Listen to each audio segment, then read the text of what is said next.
വിദ്യാർത്ഥിനിയും രോഗിയായ മാതാപിതാക്കൾക്കും തലചായ്ക്കാൻ ഇടമൊരുക്കാനായി ഹരിപ്പാട് കരുതൽ ഉച്ചയൂണ് കൂട്ടായ്മ സൽക്കർമ്മ സൽക്കാരം സംഘടിപ്പിച്ചു.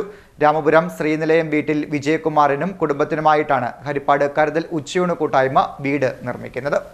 വിദ്യാർത്ഥിനിക്കും രോഗിയായ മാതാപിതാക്കൾക്കും തലചായ്ക്കാൻ ഒരു ഇടമൊരുക്കാനാണ് ജീവകാരുണ്യ പ്രസ്ഥാനമായ ഹരിപ്പാട് കരുതൽ ഉച്ചയൂണ് കൂട്ടായ്മ സൽക്കർമ്മ സൽക്കാരം സംഘടിപ്പിച്ചത്. രാമപുരം ശ്രീനിലയം വീട്ടിൽ വിജയകുമാറിനും കുടുംബത്തിനുമായാണ് ഹരിപ്പാട് കരുതൽ ഉച്ചയൂണ് കൂട്ടായ്മ വീട് നിർമ്മിച്ചു നൽകുന്നത്. 9ാം ക്ലാസ്സിൽ പഠിക്കുന്ന മകൾക്കൊപ്പം ഒരു കൊച്ചു കൂരയിലാണ് വിജയകുമാറിന്റെ കുടുംബം അവധി ഉറങ്ങുന്നത്.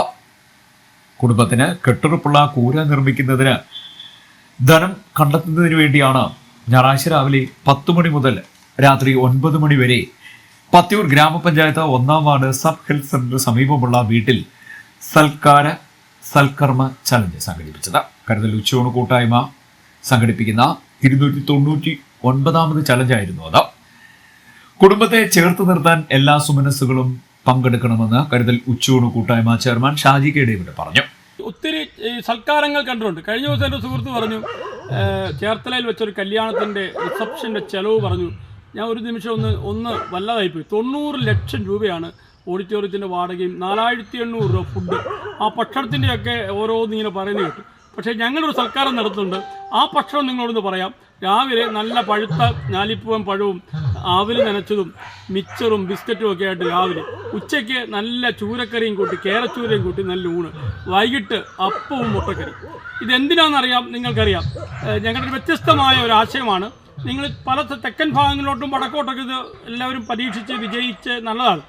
പക്ഷേ നമ്മുടെ ഒരു ഓണാട്ടുകര പ്രദേശത്ത് ഇത് കേൾക്കുമ്പോൾ ഒരു ബുദ്ധിമുട്ടാണ്. ഈ വീട് പൂർത്തിയായില്ല, വാർപ്പ് ലെവലാണ്, വാർപ്പിന്ന പരുവായി.